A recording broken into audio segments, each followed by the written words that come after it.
Guys, TP here with FitBully TV. One of the snacks that I feed the dogs. And you know, when you look at this, you say, this is a snack? Tron only eats anywhere from 5, at some point I give you 7 pounds of food. So yeah, so the dogs have been fasting for 2 days. Some people would say, that's crazy. Well, if your dog was in the wild, do you think it's out there getting a full course meal every day? Especially if it's not doing anything. Our dogs have been working for the past few days. So we're gonna talk a little bit about the difference between chicken thighs and chicken legs.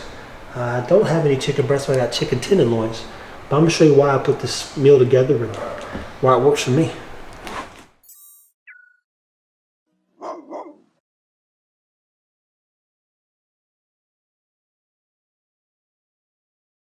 So we have a kennel partner here named Kat. Kat, what's one of the things that you saw change in Dolce and even your other dogs when you start incorporating cooked food? Like, what's the first physical change you saw take place? Physical change? Yeah. Dolce's back got crazy. Her shoulders, her back, everything just started leaning out and really cutting up. She looked like a dog that might be able to do something. Now guys, that's the power of food. Now she saw firsthand, kind of like from afar, and then we told her a few tricks, but she took it upon herself to watch what we were doing, and she just implemented. What's some of your favorite foods to feed your dogs? Honestly, I love watching them eat the fruit. But all the fun stuff, I mean, whenever we get to, you know, the first time they ate sardines, like watching them just tear that up, like, it's just interesting, the stuff that they're interested in. Their salmon skin, that's like their favorite thing. It's just cool because it's like, you know, I guess watching what you do, we kind of realize like, oh, dogs eat real food, right? Like there's not a limit. Every once in a while, if I'm like, should I feed them this? I'm like, hey, Trev. But for the most part, it's kind of cool to just see the fact that they eat what we eat. Yeah, now guys, I'm gonna take you guys on a journey because the goal is get back out to Denver before my 100 days gets up. And it's funny because they put wolves on the dog's food, the bags of dog food. But when I went to go see the wolves, they was charging $4.50 for you to come feed, and then $25, I think either $25 or $50 a person for the tour. And it was feeding time tour right at about 6 o'clock. So you go, that's interesting. Wolves don't eat dog food? They're like, what? No. Then why are they putting the wolf on a bag? Like the wolf will survive off dog food. Would he survive? Potentially, but realistically, he needs some good food. So our dogs, they're trained. People have argued with me at times. Kat said she likes to give them fruit. Pineapple has crazy amounts of manganese. Good format, some good acid. I love giving the dog green beans. There's a study that's proven beyond a reasonable doubt, especially if you're feeding dog food, Scottish Terriers are prone to bladder cancer. Over 8 years, I believe, just giving the dog broccoli 2 or 3 times a week in his dog food cut the risk of cancer by 90%. And that's green vegetables. Cruciferous vegetables play a huge role. So some of my favorite ones to add are spinach or blueberries at times for fiber. I told you, dog needs fiber, it needs protein, and it needs its organs, aka the things that sustain its immunity and overall well-being. So in this snack, chicken thighs and chicken legs, for instance, the thighs have more fat. We all know that. They get real juicy, and too much fat will kill you. And then the chicken legs will help balance out the chicken thighs. And then I double down with some turkey, which is also a lean meat. So this turkey should only have 8 or 9 grams of fat in it, I believe. Let's see here what we got. Total fat. Ooh, this is I didn't buy this, y'all. This must be butterball. What is this? Honeysuckle.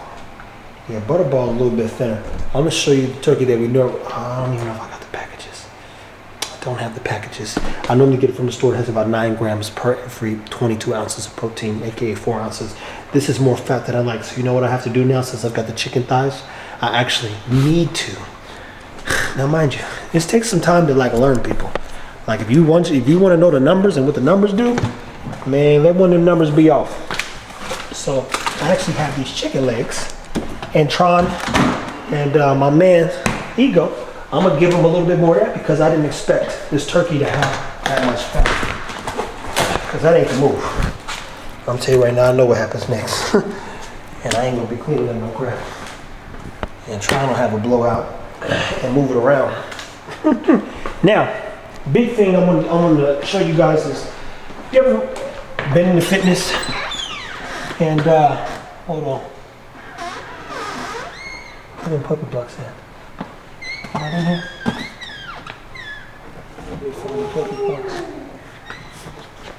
I gotta find it. Might be running low. But you know how a bodybuilder drinks a protein shake, people? Well, what's a protein shake normally do? Like this dude eats 6 times a day, and he's drinking a protein shake still. And where's that container of puppy blocks? Everything is in Down here? down, yeah. Well, you know you gotta ask the woman where stuff is at. And I'm being funny, y'all. I never really know where everything's at. I'll be in the kitchen just like a woman. Cooking. So, an amino acid does what? It helps build, it helps replenish, it helps recover, and it helps restore. That's what an amino does. This right here, all your aminos. Dog needs 10 essential aminos. So when I was putting puppy blocks together, I thought of all the times in which we worked out. I'm not gonna lie and say I was a protein power. I wasn't a protein shaker. Oh man, you need to get some protein in your system. I'm like, man, I'm finna go eat. That's what I believed in. Then I started learning about biological value, BV. And then I started learning about food manufacturing, you know, benefits of cage versus free range and all that stuff. And all of it, fish farms, like you start learning about the impact of this food on our systems because we're not getting, that the food isn't getting the food it needs. That's the gist of it. So when we start adding a scoop of this or two, based on the dog's size, you go, what is this supposed to help do? Well, this chicken comes from all over the place. And if you grown and you popped some chicken, Tyson didn't have a recall. Every human food then had some recalls at some point. Why? Because the food it became toxic to us. Made us sick, so many things took place. So I said, if I could give my dogs an edge isn't me saying, oh, they're gonna get more muscular off of it. That's not reality. But to help them complete what's already incomplete and optimize growth, puppy blocks. That's why I created this. Because an amino literally is the building block, if not a building block, to life. So, guys, stay tuned, take care of your dogs. We're gonna show you them chewing on this because they are gonna enjoy this. Remember, this had more fat, like 17 grams of fat is basically Wagyu. Wagyu is one of the things that has like 22 grams of protein and 19 grams of fat. You don't ever want that, to be clear. Therefore, when you're balancing a good meal out, especially in this kind of heat, he's playing the game. When you're balancing a good meal out, they got their beef liver, which is, in my opinion, critical. It's got vitamin A, D, E, and K in it. Then you turn around and you up the bone content because that'll help the poop solidify.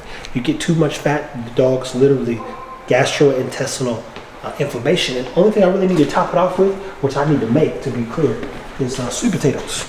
But I could give him one of these rabbits, but it ain't rabbit time. We're gonna save Roger today. Roger ain't gonna get ate today. So we'll show you the dogs eating, guys. And for now, take care of your dogs, guys. Go to mydogsups.com, get you some puppy blocks. They are available. They ship almost anywhere and everywhere. I think there's only 2 countries we can't ship to. And again, if you've got questions, feel free to reach out. Jamarcus does a good job of answering them, or he'll tell me, hey, we need to do more information on this, and that to help people, learn a little bit more, or make it make more sense. Everybody has asked me before we start creating our own, hey, what supplements do you give your dog? And I thought it was stupid, if I'm being honest. Then I went down another rabbit hole and started studying bariatric patients and what they go through, and then dogs' digestive tracts. Like a cow's digestive tract is like 22 feet, or humans are 22 feet. Most herbivores are like double the amount of digestion. It's an extensive process that the body goes through to process a few things at a time. Just enjoy the dogs eating.